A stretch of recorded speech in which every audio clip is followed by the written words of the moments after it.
Hey guys, I'm going to show you how to share photos in Teams mobile app. Sharing photos in the Microsoft Teams is quick, whether you want to send an existing picture or take a new one. So open the Microsoft Teams app. Now go to the chat or channel where you want to share the photo. Then from here, tap the plus or attach or photo gallery icon next to the message box. So the icon may vary depending on your device and Teams version. So here on the bottom left, click the plus icon. So you can select media, attach. So let me select media, then click allow full access. So you can use your camera or you can get it from photo library. So click photo library. Then from here, you can select one or more photos from your device. Then click this R right here to send it. So here you can edit the image, you can filter it, you can write a caption, or you can add more. Then you can crop it, you can delete it and choose a new one, you can rotate it, etc.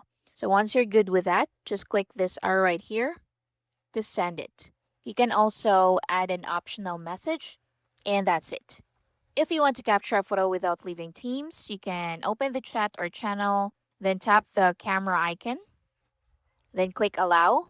Then from here, take a photo. Just click the circle right here to capture it.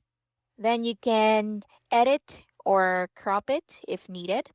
So once you're good with the image, just click this R right here to submit it.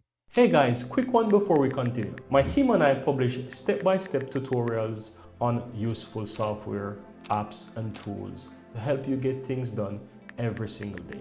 And so if you're finding these videos useful, I would really appreciate if you hit that subscribe button and give this video a like.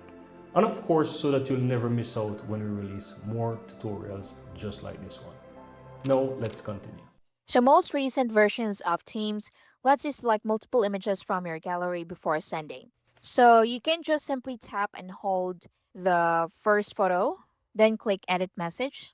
Then you can click this plus icon down here, and you can click media to add more images. Then click on done and it will be sent to that conversation. And that's basically it. Thank you for watching.